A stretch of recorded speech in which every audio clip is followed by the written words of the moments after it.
Erev Tov à toutes et à tous. On va parler ce soir de la paracha de Shemini que nous allons lire ce Shabbat. Et c'est une paracha extrêmement riche qui révèle de nombreux secrets. Et on va essayer de voir quels sont les messages qu'elle nous transmet, notamment sur cette fameuse mort des fils de Aaron, Nadav et Avihu, et essayer de comprendre qu'est-ce que vient nous enseigner la Torah à travers cette mort si spéciale de ces deux fils. Et notamment, on va un petit peu essayer de voir aussi l'importance, bien évidemment, dans cette paracha, des lois de la cacheroute, qui sont véritablement d'actualité avec finalement, il est vrai, cette pandémie que nous connaissons, commençait à l'origine par de la consommation d'animaux, de bêtes qui sont interdits formellement dans la Torah. Et bien entendu qu'il y a un sens à tout cela très profond. Mais d'abord, on va voir un petit peu au niveau du récit de la paracha de Shemini, ce que vient nous enseigner donc cette inauguration du Mishkan.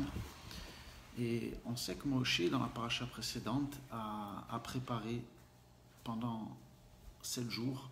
La paracha porte le nom de Shemini parce qu'il fait référence au chiffre 8, comme on va le voir. Ce n'est pas un hasard.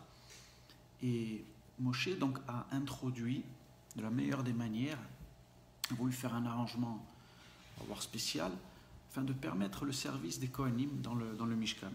Donc c'est Moshe qui a fait cette préparation, et afin que Aaron et ses fils puissent commencer à arriver ce fameux 8e jour et commencer à prendre fonction dans le Mishkan. Alors Moshe, il faut savoir que c'est un degré extrêmement élevé. Les sages dans la Kabbalah nous disent qu'il avait voulu faire une lumière extrêmement grande dans le Mishkan pour faire résider Hachem dans ce monde. Et d'une certaine manière, c'est suite à cette lumière si immense qui est descendue donc à Rosh Chodesh Nissan, dans cette inauguration du Mishkan, que finalement on va voir que les fils de Aaron, Nadav et Avihu, n'ont pas compris finalement que l'arrangement de Moshe n'était pas définitif, que ce n'était pas finalement ce qu'il a fait, l'arrangement total et complet de la délivrance du monde, mais qui était une étape, qui était une préparation justement à pouvoir faire résider Hachem dans ce monde. Alors, le texte nous dit, on va voir ce que nous dit exactement le texte. Donc dans cette inauguration du tabernacle qui a eu lieu du Mishkan le premier Nissan, donc déjà on sait que le mois de Nissan, bien évidemment, pour rappeler, on sait que Akadosh Baruch Hu, l'infini béni soit-il, se révèle dans chaque mois, et les 12 mois de l'année hébraïque ont chacun une particularité, notamment à travers le nom ineffable à 4 lettres, et il y a un dévoilement spécial qui se fait, c'est comme un filtre à chaque mois. Et le mois de Nissan est finalement le mois qui est le plus élevé, où il y a le plus de lumière qui descend, puisque la combinaison du nom à 4 lettres est parfaite. Le Yud, le He, la lettre Vav et la lettre He. Ce n'est pas un hasard justement, c'est pour ça que Moshe a voulu faire cet arrangement à ce moment-là précisément. Et donc, il fait descendre cette lumière qui provient de l'infini dans le Mishkan, afin que les Kohen puissent s'en habiller, prendre fonction et travailler et faire descendre Hachem, résider dans ce monde et dans le peuple d'Israël. Le problème par la suite qu'on va voir dans cette paracha, c'est que Nadav et Avihu vont faire une offrande qui n'est pas voulue, on va dire entre guillemets, par Akadosh Baruch Hu. Ce fameux secret de la Kétoret. C'est-à-dire qu'ils ont apporté de la Kétoret, cette fameuse encens, qui a, comme on va le voir, un sens très précis. Et cette offrande n'était pas demandée. Il y a une faute, comme on va le voir, des enfants, des fils d'Aaron, qui était une faute de précipitation, qui pensaient que le travail était accompli, terminé, et donc sont permis de faire cette action. Finalement, on voit que cette kétoret, comme on le voit, est un travail au contraire de préparation. On le voit notamment dans les tfilotes. La kétoret se lit au départ d'une fila. Elle se lit au départ parce que justement, comme nous l'enseignent nos sages, elle vient pour préparer un terrain. Le matin, par exemple, avant une prière, on peut avoir les idées des fois fois en se levant, qui ne sont pas encore très claires. Et donc les Kétoret appartiennent justement, nous disent le sage, au monde de la Asiya, qui est ce monde matériel dans lequel nous sommes. Et donc les Kétoret viennent travailler, viennent purifier, viennent préparer le terrain pour ce que nous puissions nous élever au fur et à mesure dans la prière.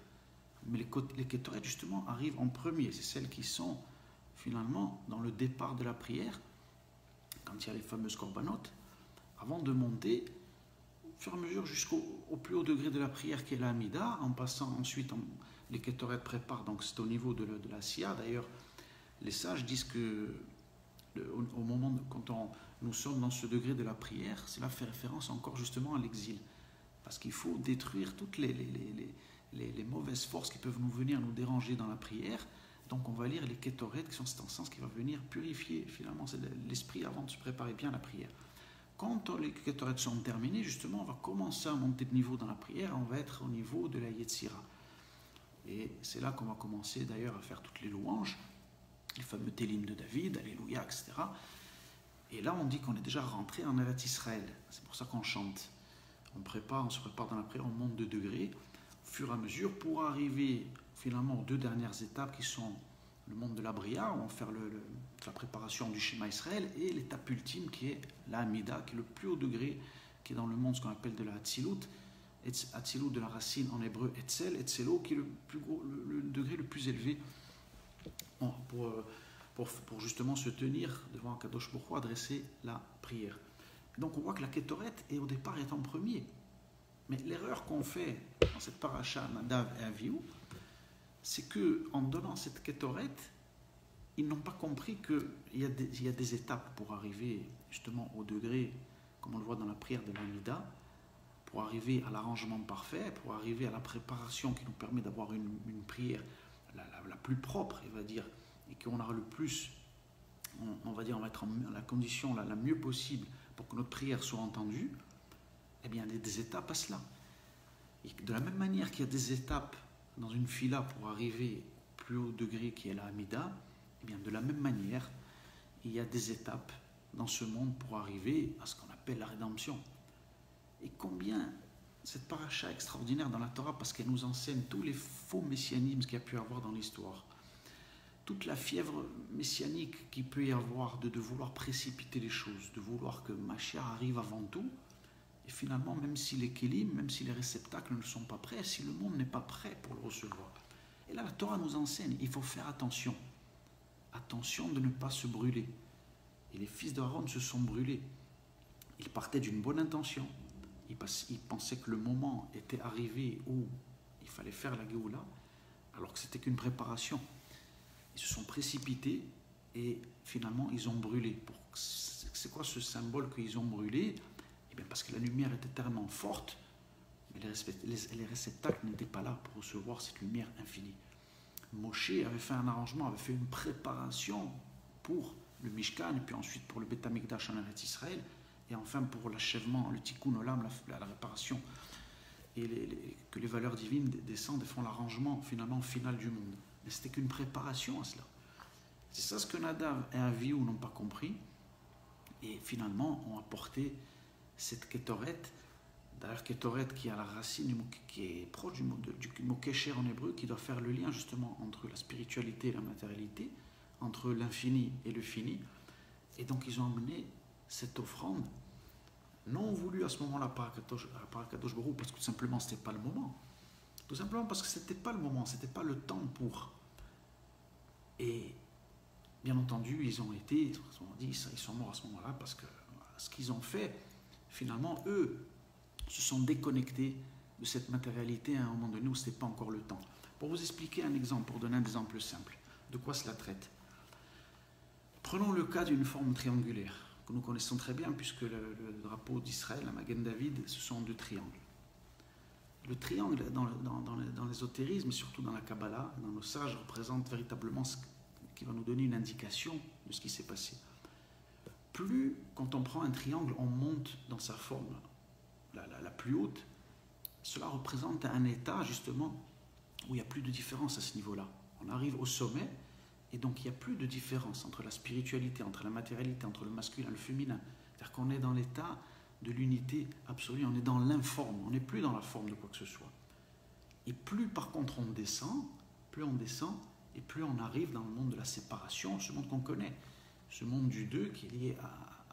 Il faut 2 points pour définir une distance, le temps et l'espace, et donc c'est ça le chiffre 2 qui est ce monde, et là à ce moment-là on arrive à le monde que nous connaissons, où on peut définir le masculin, le féminin, la lumière, l'obscurité.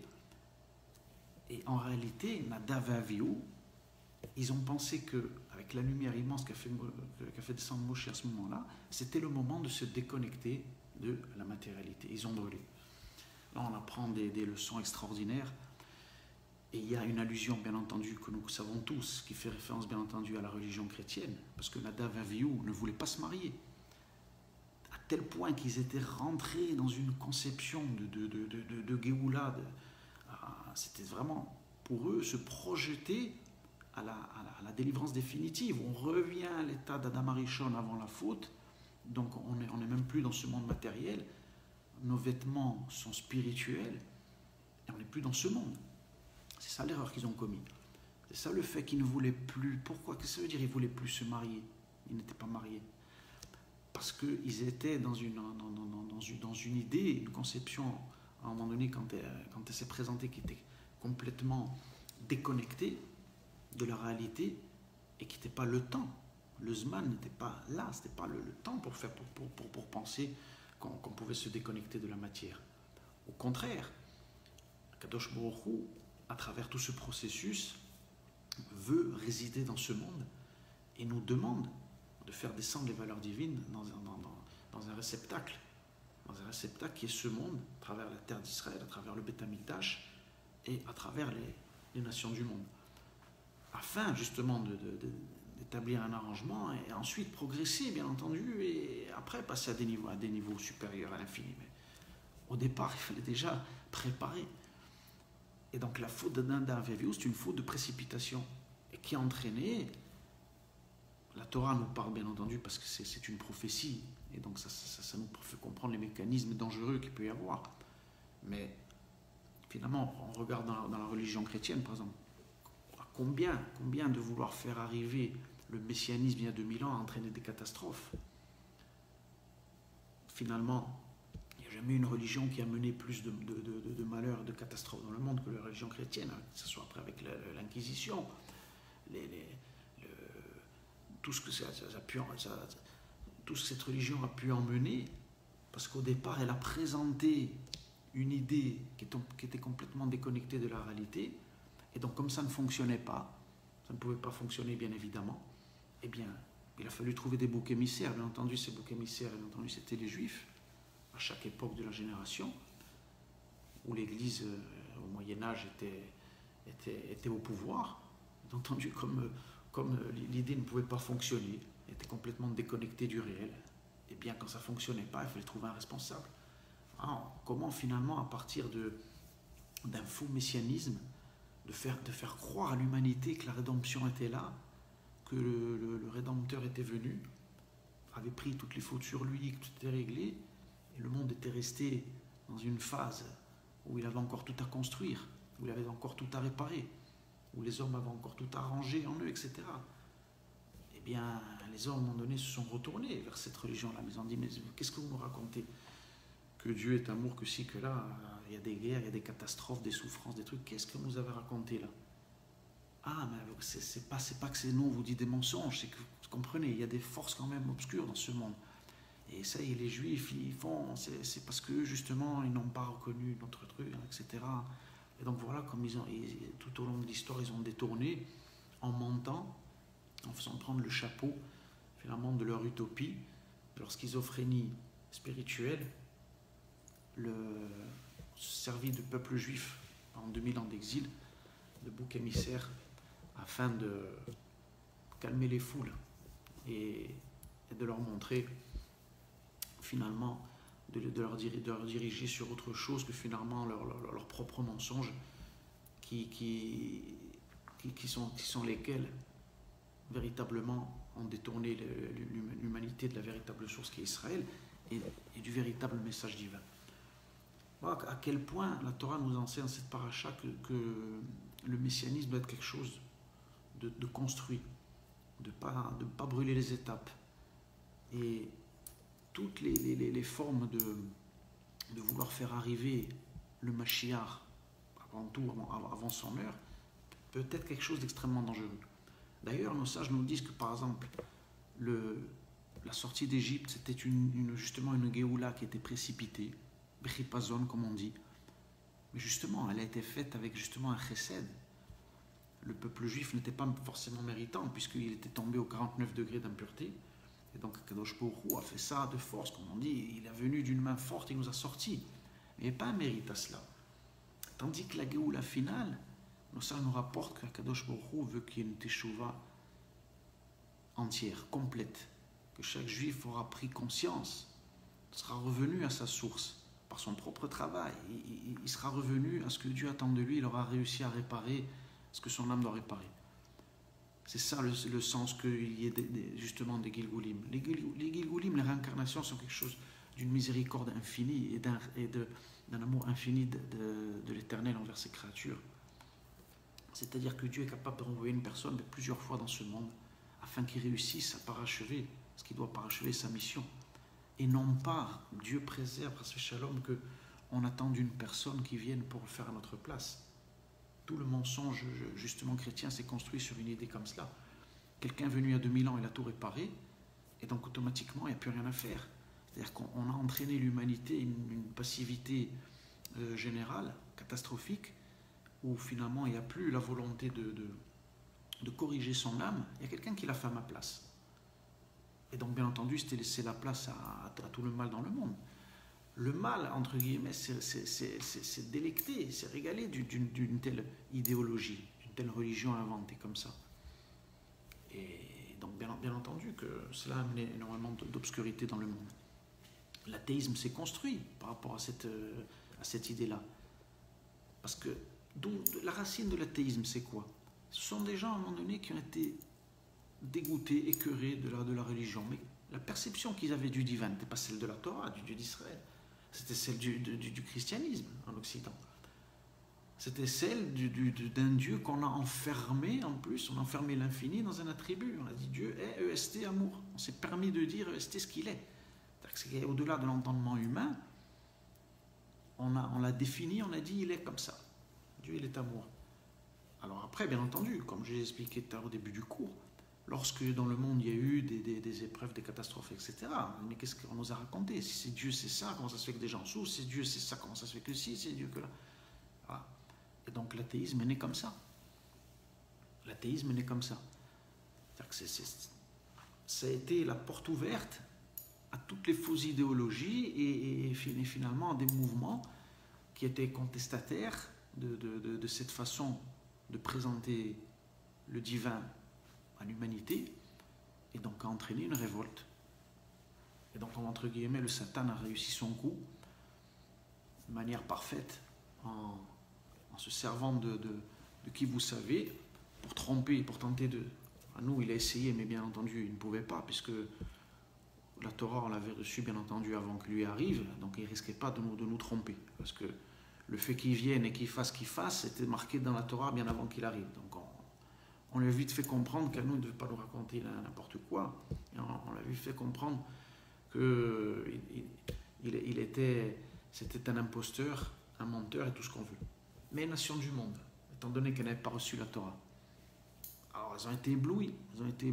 Il a suffi de faire quelques miracles et de présenter ça dans un monde païen qui était complètement à la dérive. L'Empire de Rome était en train de s'effondrer. Et donc cette période arrivait très très bien. Très très bien. On a vendu de l'opium du peuple à un moment donné où l'humanité en avait besoin. Et voilà comment le mensonge est parti. Bien entendu, en se construisant toujours, comme on dit, un mensonge tient que s'il se construit sur des fondements de vérité. Et donc voilà que le Nouveau Testament est apparu sur l'Ancien. Et vous connaissez la suite. Mais la Torah nous donne justement cette indication. À travers cette paracha de Shmini, elle nous fait comprendre la dangerosité déjà de toute spiritualité qui peut être déconnectée de la réalité et qui va emmener bien entendu des catastrophes dans le monde. Le véritable messianisme, mes amis, le véritable messianisme que la Torah nous enseigne, c'est quelque chose qui se construit. C'est quelque chose qui arrive étape par étape. C'est quelque chose qui arrive, il y a des fondements d'abord, il y a une construction, et la lumière arrive progressivement. On voit dans la Torah, la Torah répète sans cesse à différents endroits, que ce soit la faute d'Adam Arishon, qui était déjà une faute de précipitation, qui entraînait ce que nous connaissons. Chaque fois, ce sont des fautes de précipitation. Quand Moshe frappe le rocher, c'est une faute de précipitation. C'est exactement un petit peu le même processus. C'est-à-dire que le fait qu'il soit passé de la pensée à l'action sans passer par le dibour, le fait de parler au rocher était justement la préparation. La préparation. Ce qu'il appelle la Torah Shebel-P, la Malchut, c'est-à-dire préparer. Mais de penser juste au niveau de l'idée et frapper le rocher voulait dire on saute les étapes, on fait la Géoula directement.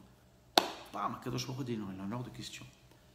Le peuple d'Israël doit avoir un mérite et il va rentrer en Eretz Israël par Yoshua, qui sera bien inférieur, bien entendu, à Moshe Rabbeinu, mais pour la raison qu'on connaît que Hachem veut, par amour pour le peuple d'Israël et pour le l'humanité entière, il veut, bien entendu, une rédemption où l'homme a un mérite. Et comme c'est inscrit d'ailleurs il a fait ce monde en 6 jours, et le 7e, il s'est retiré. Il a fâche, ça ne veut pas dire se reposer en français, ça ne veut rien dire. Ça veut dire que le fait de se retirer veut dire, voilà, ce monde est là, maintenant je vous laisse le soin de le parachever. Si je fais tout, il n'y a plus aucun mérite. Il n'y a plus aucune dignité à l'homme de se tenir et d'avoir une fierté et d'avoir participé finalement à ce processus. Et tout cadeau finalement, comme on le sait, qui est gratuit, sans aucun mérite, sans aucun effort, eh bien l'homme après finit par avoir honte. Quelqu'un qui en vient et on ne cesse de lui faire des cadeaux gratuitement et on lui donne du pain gratuitement, mais il est obligé d'avoir honte. Il ne peut pas apprécier cela. Et de la même manière, quand Dieu a créé ce monde, eh bien, il a voulu surtout donner avant tout la dignité, la fierté à l'homme de pouvoir lui-même parachever la création par choix. Le choix est quelque chose d'essentiel, le libre arbitre, afin de réaliser la volonté d'Hachem dans ce monde. Voilà un petit peu l'idée générale de la paracha de Shemini qui vient nous enseigner la dangerosité de vouloir faire arriver les choses avant qu'elles doivent arriver. La Torah nous demande de nous préparer. La Torah nous demande à chaque génération de faire le maximum pour faire descendre le plus de divin possible, mais jamais de vouloir court-circuiter les étapes. Lorsqu'on dit Mashiach, il faut faire attention à ça aussi. Mashiach, quand il doit se dévoiler, il se dévoilera. Mais travaillons-nous d'abord ce qu'on doit travailler, tout ça à notre humble niveau, ayons des réceptacles assez solides, des kilim suffisamment forts, et ensuite se dévoilera. Il viendra certainement dans une génération qui sera élevée. Il ne viendra pas, comme on le voit, Hachem ne l'envoie pas si la génération n'est pas suffisamment haute. Il veut que ce soit justement quelqu'un qui soit à la tête d'une génération qui est élevée, qui pourra en plus comprendre son enseignement et pourra être avec lui le véhicule. Kadosh Baruch Hu a choisi un peuple par lequel il doit se révéler, pas un seul homme. Et donc à travers cela, on comprend que finalement, le Mashiach va être finalement le résultat d'un niveau de la génération. Pas quelqu'un qui va arriver comme ça et il va faire le travail de tout le monde. Il va faire mon travail, il va faire le vôtre, il va faire le travail de l'humanité entière. Qu'est-ce que ça n'a aucun sens. Absolument aucun sens. Hachem, dans ces cas-là, il n'a même pas besoin de créer le monde. Non, il a créé le monde, il a créé cette humanité avec toutes ces nations du monde, avec Israël, avec un lot précis, avec les nations aussi, pour qu'ensemble, tous, chacun selon la mission qu'il a reçue, fasse ce qu'il a à faire. Et le Mashiach sera que, finalement, celui qui sera comme Moshe a été à la tête du peuple d'Israël à la sortie d'Égypte, eh bien Mashiach sera à la tête du peuple d'Israël au moment donné où lui-même descendra pour faire ce qu'il a à faire. Sa mission. Mais une mission qu'il ne pourra pas faire, bien entendu, sans la dimension du peuple d'Israël. Voilà pour la notion de Nadav et Avihu qui était extrêmement importante à voir par rapport à ces notions-là de messianité. Et bien entendu, sans rentrer dans les détails, mais l'importance, comme on le traite dans cette paracha, de la notion de la cacheroute, des lois de cacheroute que Dieu nous a données. On voit comment aujourd'hui, regardez dans quelle catastrophe l'humanité plonge aujourd'hui. Au départ, de quoi ça part? Ça part d'une civilisation qui mange n'importe quoi, et qui fait d'une cruauté on ne peut même pas imaginer. Quand on voit les vidéos, ils prennent des bêtes vivantes, des chiens, ils les mettent dans des marmites d'eau bouillante comme ça, et ils sont en plus d'une froideur et aucune sensibilité. C'est incroyable ce qu'on voit, les images. Comment vous voulez que de ça ne naisse pas quelque chose ne se déclenche pas quelque chose, bien entendu, d'un virus, quelque chose d'encore plus grave? Dieu nous en préserve. C'est obligatoire. Les lois de cacheroute qui ont été données par Dieu n'ont pas un hasard. Il y a quelque chose de très très très profond. Et l'expression en français, on dit on est ce que l'on mange, c'est véritablement vrai, beaucoup plus que cela. Parce qu'à travers toute cette création, il y a un tikkun, aussi un arrangement qui est fait lorsqu'on mange. Chaque degré minéral, végétal, animal et humain, c'est une chaîne qui doit s'élever chaque fois. C'est pas pour rien que la première fois, justement, est liée à une consommation. D'ailleurs, chaque fois, nous on le voit dans le peuple d'Israël, il n'y a pas quelque chose, chaque fois qu'on on mange quelque chose, il y a une bénédiction avant, il y a une bénédiction de fin, de repas, parce que les éléments doivent être élevés. Quelque chose qui est du degré animal, quand il passe dans l'homme, après il y a une partie des étincelles qui sont là, qui passent dans l'homme, etc., donc il s'élève. Donc il n'y a pas n'importe quel aliment qui peut être consommé. Il y en a qui font blocage, comme le disent nos sages, et qui vont rendre finalement la personne va comme avoir un bouchon et va empêcher la lumière de descendre en lui, selon certaines consommations de certains aliments. Il y a des choses très profondes. Prenez le cas du porc, par exemple. Le porc, on voit qu'il y a un mécanisme en lui qui est pas bon. Nos sages disent quoi dans la paracha de Shemini? Le porc, attention, il rumine, il ne rumine pas, mais il a les sabots fendus. Donc c'est pas là. L'animal, pour qu'il soit cachère, il faut qu'il ait les sabots fendus et qu'il rumine. Il faut les deux. C'est pour ça que le porc est comparé à quelqu'un de faux. C'est-à-dire qu'il présente ses sabots fendus pour dire regardez, moi je suis. Mais c'est pas comme ça le cochon noir pour dire moi je suis cachère, mais il ne rumine pas. C'est-à-dire que l'extériorité, il va montrer qu'il est bien, qu'il est blanc, mais à l'intérieur, c'est une personne qui est tordue. Il y a un sens très très très profond comme ça, un code qui est dans le degré de l'animal aussi, qu'il faut comprendre à travers les animaux permis et interdits dans la Torah. Je vous ai cité le porc par exemple, mais il y a d'autres bien entendu. Prenons le cas des espèces au niveau des poissons, des fruits de mer. Prenons le cas des fruits de porc, les fruits de mer sont interdits dans la cacheroute, dans la Torah. Parce que les fruits de mer se nourrissent de tous les excréments qui sont dans la mer. Il faut savoir ça. Et ils se nourrissent que de ça. C'est-à-dire que tout ce qui va tomber, c'est-à-dire que tous les déchets qui sont dans la mer sont récupérés et consommés par ces fruits de mer. Et c'est-à-dire qu'au moment donné où donc ces fruits de mer vont être mis sur la poêle, où ils vont être préparés, eh bien, il y a ces énergies qui sont mauvaises, qui sont à l'intérieur. Et l'homme va les consommer. Ça va rentrer en lui.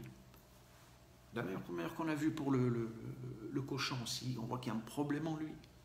L'extériorité est bonne, il montre qu'il est cachère, mais il n'est pas à l'intérieur. Et comme on le voit, des comportements comme ça dans l'homme, comme on dit, il peut présenter les apparences sont souvent trompeuses. L'habit ne fait pas le rabbin, on va dire. On va pas avoir aussi. Il faut faire attention à ça. Et c'est pour ça que la cacheroute est extrêmement importante. La cacheroute, c'est le véhicule aussi à travers la consommation. La lumière divine va pouvoir descendre à travers aussi ce qui nous fait notre vitalité, ce qui nous fait vivre, bien évidemment. Et donc, on le verra, bien entendu. Ce qui est arrivé aujourd'hui, malheureusement, à l'humanité entière, provient de cette source que l'homme mange n'importe quoi, qui se comporte, même pas dire animalement, parce que ce serait une insulte pour les animaux, se comporte de manière monstrueuse, comme on a pu le voir en Chine. Et finalement, un jour, il y aura obligatoirement une prise de conscience qu'il y a des secrets qui échappent à la science, à d'autres domaines, à la médecine, et que la Torah, qui provient de l'infini, peut nous donner les véritables lois d'équilibre dans tous les actes de nos vies. Tous les actes de nos vies. Quand on doit manger, toute chose. Et la paracha de Shmini nous enseigne justement tous ces codes et ces mécanismes afin de bien comprendre l'importance, faire attention à ce qu'il y a dans notre assiette. Kadosh Baruch Hu nous éclaire dans sa Torah, qui nous met en garde sur ces faux de précipitation, comme on a vu, même des messianismes qui arrivent de manière trop rapide ont toujours entraîné des catastrophes dans l'histoire. Donc il nous garde connectés tant qu'on doit l'être sur terre et qu'on arrive à faire le lien entre l'infini et le fini, qu'on ne se déconnecte pas de ce monde comme on tentait de le faire Nadav, Avi, ou même c'était avec une bonne intention, qu'il nous éclaire et qu'on fasse toujours attention à ce qu'on a dans notre assiette, bien évidemment, parce que cela va passer en nous et va être une partie de nous ensuite, bien évidemment. À toutes et à tous, Shabbat Shalom, et à très très bientôt.